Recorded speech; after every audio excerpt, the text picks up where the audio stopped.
জয় গুরু। পরম দয়াল আমার তোমার শ্রীচরণে জানাই ভূমিষ্ঠ প্রণাম, আর আপনাদের প্রতি প্রত্যেককে জানাই আনন্দিত জয় গুরু। আজকে আমি আলোচনা করব গাদা গাদা ওষুধ খেয়েও কিন্তু আমাদের রোগ ভালো হয় না। আমাদের এমন হয়ে গেছে যে বাইরের জিনিসের প্রতি আমরা বেশি আসক্ত। বাইরের অনেক জিনিস আমরা খেয়ে থাকি, এমনকি এই যে রাস্তার ধারে অনেক জিনিস আছে যেগুলো খেলে আমাদের শরীরের ক্ষতি হয়, তবুও আমরা খাই।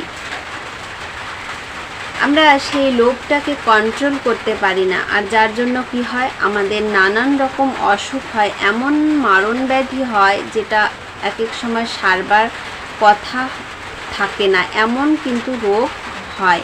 কিন্তু সেখান থেকে আমাদের বেরিয়ে আসতে গেলে ঠাকুরের এই কথাগুলো অবশ্যই শুনতে হবে।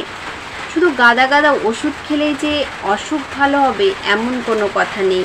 শ্রী শ্রী ঠাকুর কী করতে বললেন, আর পায়খানা পরিষ্কার হবার জন্য শ্রী শ্রী ঠাকুর কি বললেন, কি খেতে হবে, কি ওষুধ বানিয়ে দিন। ওষুধটি এমন একটা ওষুধ বানানোর কথা আছে যে ওষুধটা যদি আমরা খাই আমাদের রোগ জ্বালা সব তো যাবেই, আর গাদা গাদা ওষুধ খাবারও কোনো প্রয়োজন হবে না। এবং এই ওষুধটি আমরা যদি সকলে খাই আমাদের শরীরটাকে সুস্থ রাখবে সব সময়ের জন্য। এটা আমরা অসুখ ছাড়াও কিন্তু খেতে পারি। শ্রী শ্রী ঠাকুর বলছেন, যজন ও ইষ্টভৃতির সঙ্গে যাজনেরও কথা বলা আছে। তোরের সঙ্গে করা লাগবে সবগুলি, নইলে বিপর্যয় এড়াতে পারবে না। যাজন করতে গেলে আমার সব কথাই এসে পড়বে, সেগুলি বুঝতে হবে, করতে হবে, এবং সেই সঙ্গে সঙ্গে নিরন্তর চালাতে হবে দুনিয়াময়। আমিও পরম পিতার কথাকে ছোট্ট একটা গণ্ডির মধ্যে সীমাবদ্ধ করে রাখার কথা বলিনি। ভালো চাও তো পোকাটা মাকড়টা স্বার্থকেও, পোকামাকড়টার যে স্বার্থ, সেই স্বার্থকেও নিজের স্বার্থে অঙ্গীভূত বলে মনে করো। শ্রী শ্রী ঠাকুর বললেন, এক দাদা ঠাকুরকে তার নানাবিধ শারীরিক উপসর্গের কথা বলেছেন এবং কাতরভাবে শ্রী শ্রী ঠাকুরের কাছে বিধান চাইছেন। বিভিন্ন রকম উপসর্গ ঠাকুর বললেন, ভালো করে শুনবেন কি কি বলেছেন। এখানে কিন্তু ওষুধের কথাগুলো, কি কি খেলে আমরা রোগ জ্বালা থেকে মুক্ত হব, গাদা গাদা ওষুধ খাওয়ার প্রয়োজন হবে না, এখানে কিন্তু আছে, অবশ্যই মনোযোগ দিয়ে শুনুন। ঠাকুর বললেন, অর্জুন, গুলঞ্চ, ছোট চাঁদা, বেরেলা, হরিতকি, বয়রা, আমলকি, কটকি প্রত্যেকটি সিকি তোলা পরিমাণ নিয়ে 5 সের জলে সিদ্ধ করে আধ পোয়া থাকতে নামে। 5 সের জল সেখানে সিদ্ধ করতে করতে সেই জলটি যখন আধ পোয়া হবে, আধ পোয়া থাকতে নামিয়ে রোজ দিনে 1 বার কিংবা 2 বার খেলে কোষ্ঠকাঠিন্য ও লিভারের দোষ সম্বলিত ব্লাড প্রেশারে উপকার হয়। তাহলে আমাদের এখন সমস্যা কি? হয় প্রেশার বেড়ে গেছে, কোষ্ঠকাঠিন্য, লিভারের দোষ, নানান রকম উপসর্গ, ডায়াবেটিস, এগুলোতে আমরা এখন আসক্ত হয়ে পড়ছি। ধীরে ধীরে আমাদের জীবনটা যেন তলিয়ে যাচ্ছে। প্রত্যেকটি সিকি পরিমাণ দেওয়াতে পায়খানা যদি রীতিমতো পরিষ্কার না হয়, তবে হরিতকি, আমলকি, বয়রা 4 আনা স্থলে 6 আনা কিংবা ততোধিক পরিমাণ নিতে হবে। যদি দেখা গেল এখানে বলেছিল সিকি পরিমাণ যদি দেওয়া যায়, তাহলে যদি না কমে, তাহলে প্রত্যেকটি সিকি পরিমাণ দেওয়াতে পায়খানা যদি রীতিমতো পরিষ্কার না হয়, তবে হরিতকি, আমলকি আর বয়রা 4 আনা স্থলে, এই 3টি জিনিস 4 আনার স্থলে 6 আনা, মানে 4 আনার জায়গায় 6 আনা কিংবা ততোধিক পরিমাণ নিতে হবে। তবে কিন্তু আমাদের পায়খানাটা পরিষ্কার থাকবে, আর আমাদের পায়খানাটা যখন পরিষ্কার থাকে শরীরটা তখন ভালো থাকে। শ্রী শ্রী ঠাকুর বলছেন, মানুষের সদ্বুদ্ধি লহমার তরে আসে, তাই যখনই সেটা আসে তখনই তার সুযোগ গ্রহণ করা, তদনুযায়ী কাজ করা সর্বতোভাবে মঙ্গলজনক। অসৎ বুদ্ধির বেলায় তখনই তার দ্বারা প্রভাবিত বা পরিচালিত না হয়ে বরং তার ফলাফল খুঁটিয়ে বিচার বিবেচনা করা ভালো। তাই বলে শুভস্য শীঘ্রম অশুভস্য কাল হরণম।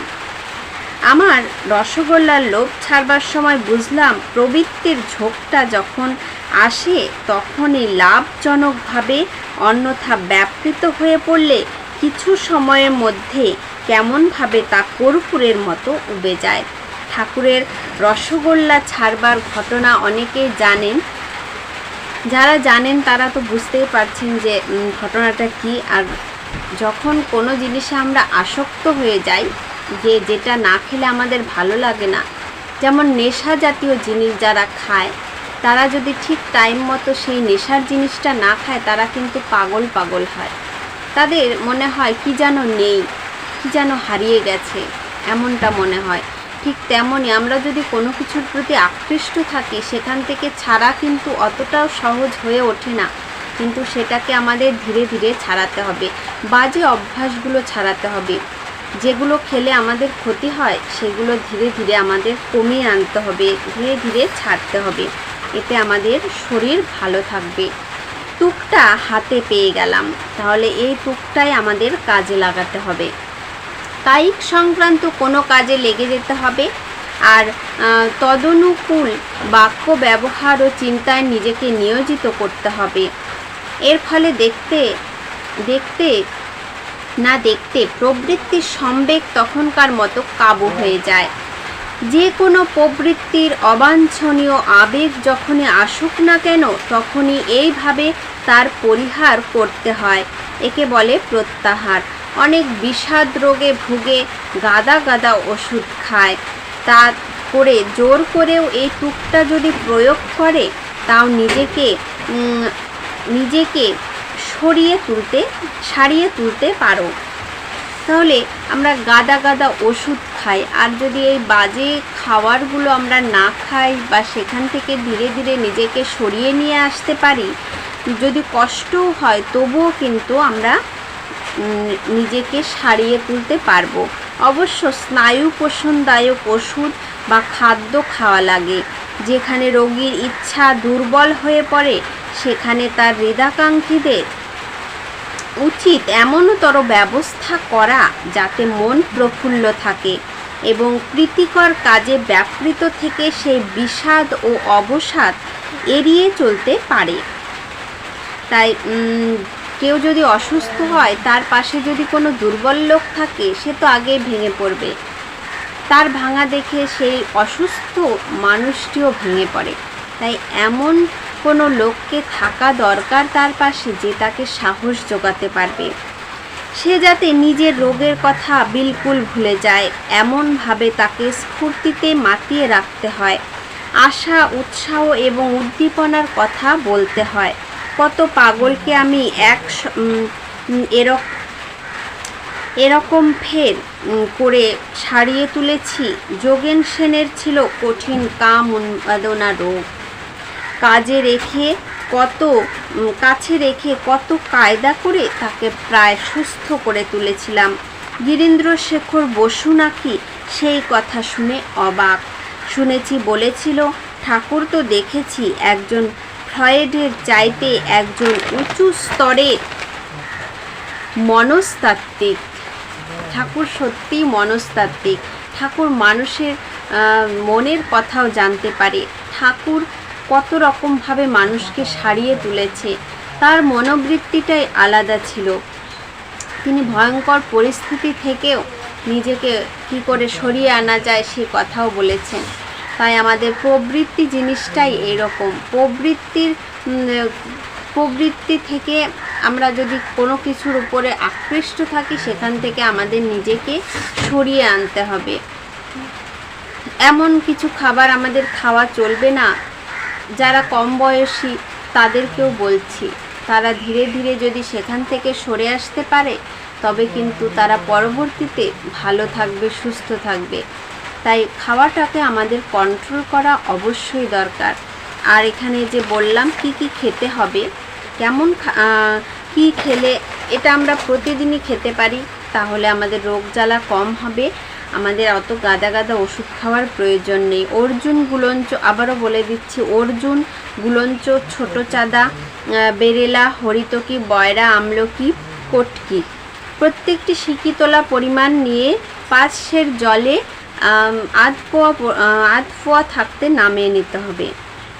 আর যদি পায়খানা এখানে পরিষ্কার না হয় এগুলো খেয়ে, তাহলে কিন্তু আমলকি, হরিতকি, বয়রা এগুলো 4 আনার জায়গায় 6 আনা দিতে হবে। তবে কিন্তু আমাদের পেটটা পরিষ্কার থাকবে, আর পেট পরিষ্কার থাকলে শরীরও ভালো থাকবে।